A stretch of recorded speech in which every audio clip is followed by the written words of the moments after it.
Mumbai Sessions Court today pronounced security guard Sajjad Mughal guilty of trespassing, attempt to rape and murder of city-based lawyer Pallavi Purkayastha on August 9, 2012.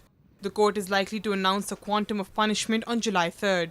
Pallavi's parents have demanded a death penalty for the culprit, adding that they are satisfied with the police investigation on the case. इस trial में हमने करीबन 30 witnesses गवाह examine किए थे। इसमें कोई चश्मदीद गवाह नहीं था।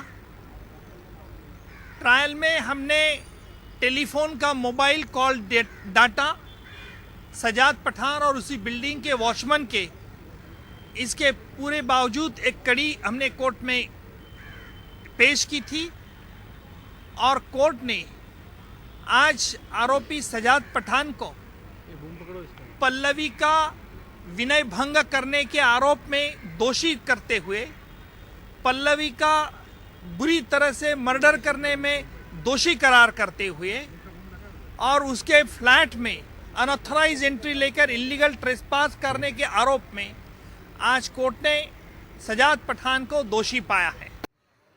The dastardly crime was committed on August 9, 2012 when Mughal, who works as a security guard at Himalayan Heights in suburban Wadala, killed Pallavi for resisting his advances. Mughal slit Pallavi's throat with a knife and also stabbed her.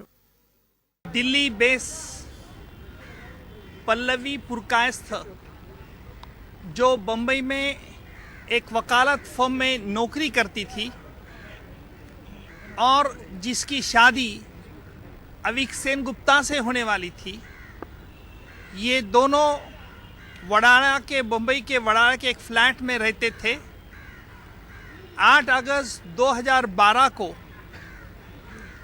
उनके building का watchman Sajjad Pathan ने, जिसकी नज़र पल्लवी पर बुरी नज़र थी और इसलिए 8 अगस्त के रात में जब पल्लवी अकेले फ्लैट में थी तो वहाँ की लाइट चली गई, इस बहाने से सजाद पठान ने उसके फ्लैट में एंट्री की और उससे ज़बरदस्ती करने की कोशिश की।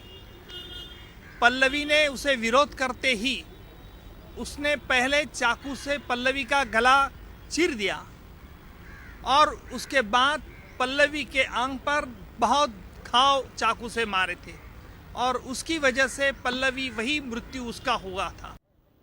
Pallavi is the daughter of an IAS officer and worked as a legal advisor at filmmaker Farhan Akhtar's company Excel Entertainment Private Limited. हमने कोर्ट को दरखास्त की कि ये बहुत संगीन मामला होने के कारण इसमें हमने आरोपी को कड़ी सजा के लिए कुछ ऐसा सबूत हम पेश करना चाहते हैं जिसके बलबूते पर हम आरोपी सजाद पठान को कड़ी सजा की मांग कर सकते हैं और इसीलिए कोर्ट ने 3 तारीख को सजा का फैसले के बारे में बहस होगी और उसी दिन कोर्ट आरोपी को कौन सी सजा है इसके बारे में फैसला देंगे। Powered by NNIS.